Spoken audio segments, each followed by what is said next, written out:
Hey everyone, दुआ करता हूँ सब खैरियत होगा। तो गाइस, वीडियो का तो टाइटल आप लोगों ने पढ़ ही लिया है। आज की जो वीडियो होगी वो उन स्टेप्स पे बात करेगी जो कि आपको as an international student Canada में बिल्कुल भी नहीं करने हैं। यार, जब आप अपने स्टडी परमिट पे होंगे तो कुछ ऐसी वायलेशंस होती हैं जो कि हम जाने अनजाने में करना तो नहीं चाहते, बट हो जाती हैं हमें, और हमें पता भी नहीं चलता। लेकिन वो आगे जाके हमारे PR, हमारा वर्क परमिट, हमारी सिटीजनशिप, जो भी हमारा एक पाथ होता है ना कनाडा में, जो भी हम सोच के आए होते हैं कि स्टेप बाय स्टेप चलेंगे, तो उनमें बहुत ही बड़ा हर्डल बन सकती है। तो इस वीडियो में मैं आपको उन चीजों के बारे में बताऊंगा जो कि आपको बिल्कुल भी वॉयलेट नहीं करनी है। तो वीडियो को पूरे एंड तक देखना, एंड तक बने रहना। बहुत ही मेन पॉइंट्स आएंगे, बहुत सारे पॉइंट्स हो सकते हैं, but I will be talking on the main points. ठीक है, तो वीडियो को शुरू करते हैं बिना किसी देरी के। चैनल को सब्सक्राइब भी कर दो, वीडियो को लाइक भी कर देना।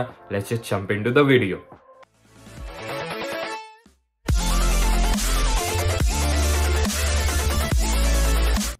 हाँ जी दोस्तों, तो पहला जो पॉइंट होगा वो होगा कि not choosing a DLI institute. अब DLI क्या होता है? DLI होता है डेजिग्नेटेड लर्निंग इंस्टीट्यूट। गाइज, अगर आप ये कॉलेज या यूनिवर्सिटी जो चूज करते हैं वो DLI नहीं होता है तो आप सरासर वर्क परमिट के लिए इनएलिजिबल हो जाते हैं। तो ये कनाडा की गवर्नमेंट वेबसाइट पे आपको मिल जाएगा कि unless and until you enroll yourself in a DLI you are not eligible for a post graduate work permit. तो ये स्टेप हमेशा दिमाग में रखना। बहुत ही रेयर केस होता है, बट मेरे को लगा कि यार शुरुआत सारी यहीं से होती है कि एक कोर्स ढूंढते हैं हम, उसके बाद कॉलेज या यूनिवर्सिटी फाइंड करते हैं।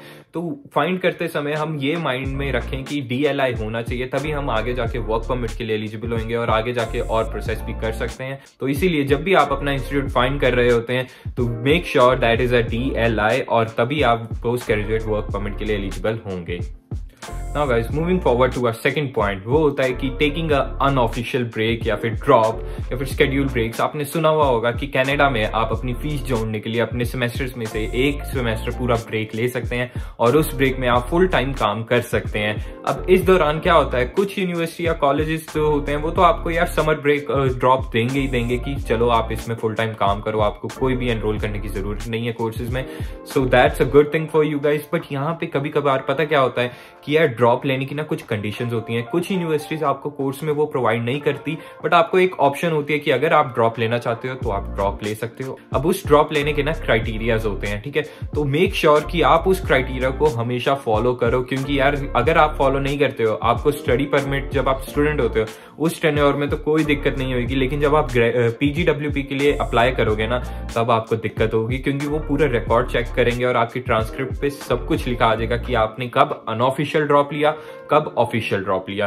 तो अब नेक्स्ट पॉइंट इसी केस में आ जाता है कि यार क्या कंडीशंस होती हैं ऑफिशियल ड्रॉप की और अनऑफिशियल ड्रॉप की। तो यार ऑफिशियल ड्रॉप का मैं आपको बता दूं, हर यूनिवर्सिटी का सेम रहेगा कि आप अपने पहले सेमेस्टर में ना कभी भी ड्रॉप नहीं ले सकते हैं। तो जो ड्रॉप शुरू होता है वो होता है आपके सेकंड सेमेस्टर से शुरू, और अगर आपने सेकंड सेमेस्टर में ड्रॉप ले लिया फॉर इंस्टेंस, तो आप पहले सेमेस्टर में फुल टाइम स्टूडेंट थे तो आपको दूसरे सेमेस्टर में ड्रॉप लिया, और जो तीसरा सेमेस्टर था ड्रॉप के बाद वाला, आपको उसमें भी फुल टाइम स्टूडेंट ही रहना पड़ेगा। You can not be part time student. Full time student का क्या क्राइटेरिया होता है कि आपको मिनिमम 3 कोर्सेज लेने ही पड़ेंगे। तो आपको अपने नेक्स्ट सेमेस्टर में ड्रॉप के बाद फुल टाइम स्टूडेंट रहना, ये कंडीशन याद रखना। और एक ईयर में आपको एक ही ड्रॉप लेना। You can not take 2 continuous drops, वो आपकी एक लीव हो जाती है। That's a different topic, we will discuss that also. तो एक ईयर में एक ड्रॉप, ठीक है, और ड्रॉप के बीच में आपको उसके पहले और उसके बाद में फुल टाइम स्टूडेंट रहना है। तो ये कंडीशंस अगर आप मीट करोगे so you are good to go. वो आपका एक ऑफिशियल ड्रॉप होगा, अनऑफिशियल ड्रॉप नहीं होगा। तो अपने स्टूडेंट एडवाइजर से, अपने कॉलेज यूनिवर्सिटी में हमेशा बात कर लिया करो कि अगर मैं ड्रॉप लेना भी चाहता हूँ तो क्या ये स्टेप्स के थ्रू लूंगा तो वो ऑफिशियल होगा या अनऑफिशियल होगा। So now moving on to our next point. Now guys, talking about the next point, which is unauthorized leave. यार कनाडा में आके हमें कुछ नहीं पता होता हमें कब पर्सनल इमरजेंसीज की वजह से या फिर कोई भी मेडिकल इमरजेंसी कुछ भी हो सकता है, हमें एक बड़ी से बड़ी लीव लेनी पड़ जाए।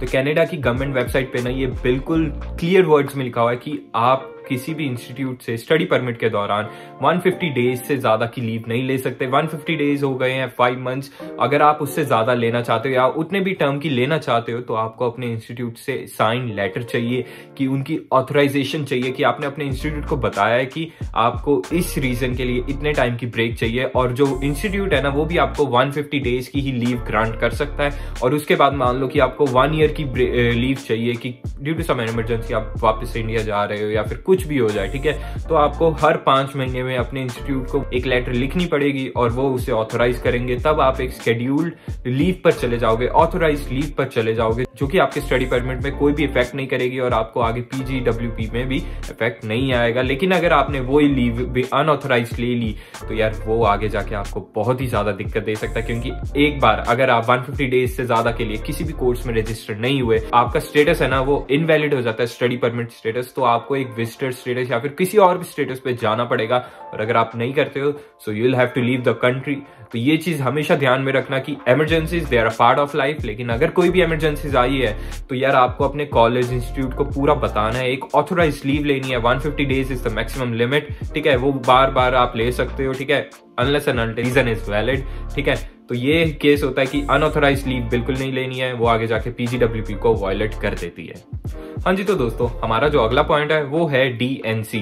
DNC क्या होता है? DNC होता है डिड नॉट कंप्लीट, और अगर DNC एक बार आपकी ट्रांसक्रिप्ट पे आ गया तो यार आप ऑटोमेटिकली PGWP के लिए इनएलिजिबल हो जाओगे। अब डिड नॉट कंप्लीट कब आता है? डिड नॉट कंप्लीट आपकी ट्रांसक्रिप्ट पे तब आएगा जब आपने कोई कोर्स उठाया हुआ होता है और आप उसमें बिल्कुल पार्टिसिपेट नहीं करते, आपने कोई पेपर नहीं दिया, कुछ नहीं दिया, तो जो प्रोफेसर होता है वो उस पर DNC लगा देता है, फेल नहीं लगाता। अब यहीं पे आप पूछोगे कि यार फेल और DNC क्या डिफरेंस है दोनों में? तो फेल में होता है यार आप क्लास गए, आपने क्लासेस में अपना 100% दिया, बट अनफॉर्चुनेट सर्कमस्टांसेस की वजह से यू फेल दैट क्लास, ठीक है। फेल का कोई भी रीजन हो सकता है और उसमें बिल्कुल घबराने की जरूरत नहीं होती है। आपने इस सेमेस्टर में फेल करा, आप उसे अगले सेमेस्टर में दोबारा ले लो, and that course shows on your transcript कि आपने यहाँ भी लिया था, वहां भी लिया था, यहाँ नहीं हुआ बट वहां हो गया, so you completed that, you did not complete, right. तो वहां पे आपका DNC नहीं चढ़ा, वहां पे आपका फेल चढ़ता है और आगे कंप्लीट हो जाता है। लेकिन वही अगर आपने कोर्स लिया, बिल्कुल जीरो पार्टिसिपेशन, कुछ भी नहीं हुआ, तो वहां पे DNC आ जाता है। तो यार यही छोटी मोटी चीजें होती हैं जो कि आपको ना अपनी स्टडी जब शुरू होती है तो अपने एकेडमिक प्रोफेसर होते हैं, इंटरनेशनल एडवाइजर्स होते हैं, स्टूडेंट काउंसिल्स होती हैं, सारा कुछ होता है। अपने कॉलेज में जाओ, वहाँ पे एनरोल करा करो, वहाँ पे उनके सेशंस लगाया करो, आपको बहुत सारी चीजें पता चलती हैं।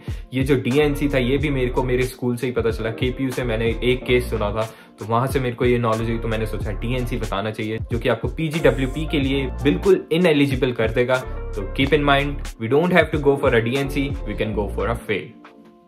हाँ जी, तो दोस्तों जो लास्ट पॉइंट होगा मेरा वो होगा हमारा वर्किंग लिमिट पे। यार बेसिक सा रूल है, गोल्डन रूल है, और स्टडी परमिट का ना सबसे मेन पॉइंट होता है कि आपको सिर्फ 20 घंटे पर वीक काम करना है। ये एक गोल्डन रूल होता है जो कि आपको फॉलो करना ही पड़ता है, और इसे वायलेट करा तो यार आपका PGWP तो आएगा ही नहीं आएगा, और आपको डिपोर्ट वो अलग से जरूर कर देंगे कि आपका वर्क परमिट के लिए एलिजिबल नहीं हो, चलो छोड़ो कनाडा फिर, ठीक है। यहाँ पे अब जब भी हम अपने आसपास सुनते होंगे कि यार किसी ने कहा कि मैं तो इतने घंटे काम करता हूँ, मैं तो इतने घंटे काम करता हूँ, मेरा तो वर्क परमिट आ गया, तो यार उनका आ गया, बहुत अच्छी बात है। हमें एक स्ट्रेट लाइन में चलना है, हमें गोल्डन रूल्स को फॉलो करना है, और स्टडी परमिट का ना ये सबसे बड़ा रूल है कि 20 घंटे पर वीक की लिमिट होती है, हमें उसे फॉलो बिल्कुल करना है। अब यहीं पे ना मैं आपको एक चीज बताना चाहता हूँ कि ऑफ कैंपस और ऑन कैंपस होता है। मैंने अपनी पिछली वीडियोस में भी बताया है, ठीक है, आप लिंक दे दूंगा, आप उन्हें भी देख सकते हो। लेकिन ऑफ कैंपस और ऑन कैंपस में मेन डिफरेंस क्या होता है यार? ऑफ कैंपस कि आप अपने कैंपस, अपनी यूनिवर्सिटी, कॉलेज में काम नहीं कर रहे हो, वो ऑफ कैंपस हो गई। उसकी लिमिट कितनी है? 20 hours per week maximum, that's it, you can not break that, okay. और ऑन कैंपस क्या होता है? ऑन कैंपस होता है कि आप अपनी यूनिवर्सिटी में काम कर रहे हो, आप लैब असिस्टेंट हो, आप प्रोफेसर के हेल्पर हो, आप कुछ भी काम कर रहे हो, पर यूनिवर्सिटी से एफिलिएटेड है वो, तो आप ऑन कैंपस ड्यूटीज में आ जाते हो, जॉब में आ जाते हो, और जो उसकी लिमिट है 0 लिमिट, आप उसमें काम कर सकते हो, आपको जितने मर्जी घंटे मिले। और मान लो कि आपको ऑफ कैंपस भी जॉब मिल गई, आपको ऑन कैंपस भी जॉब मिल गई, that's a good thing for you. उसमें कोई भी घबराने की जरूरत नहीं है कि यार मैं दोनों जगह काम करूंगा तो मेरे घंटे ज्यादा ना हो जाए, मेरे को आगे PGWP में दिक्कत ना आए, तो बिल्कुल भी नहीं आएगी, घबराने की जरूरत नहीं है। ऑफ कैंपस आप जितने मर्जी काम कर सकते हो, ऑन कैंपस आपको 20 आवर्स की लिमिट ही फॉलो करनी है। और इसी के साथ साथ मैं आपको फिर एक और चीज बताना चाहता हूँ कि जो भी हमारा पहला सेमेस्टर होता है ना, तो हम अलाउड तो होते हैं कि यार हमारी स्टडी शुरू हो रही है, हम कनाडा आ सकते हैं महीना 1.5 महीना पहले, ठीक है। लेकिन जिस दिन आपकी स्टडी शुरू हो रही है ना, आप उससे एक दिन पहले भी काम नहीं कर सकते हैं। तो ये गलती बिल्कुल भी नहीं करनी है, क्योंकि आपका रिकॉर्ड होता है, आपके सिन नंबर पे, आपके एम्प्लॉय हिस्ट्री पे सब कुछ होता है कि आपने इस दिन इतना काम करा, कितने घंटे काम करा, किस दिन से शुरुआत करी, कब खत्म करा।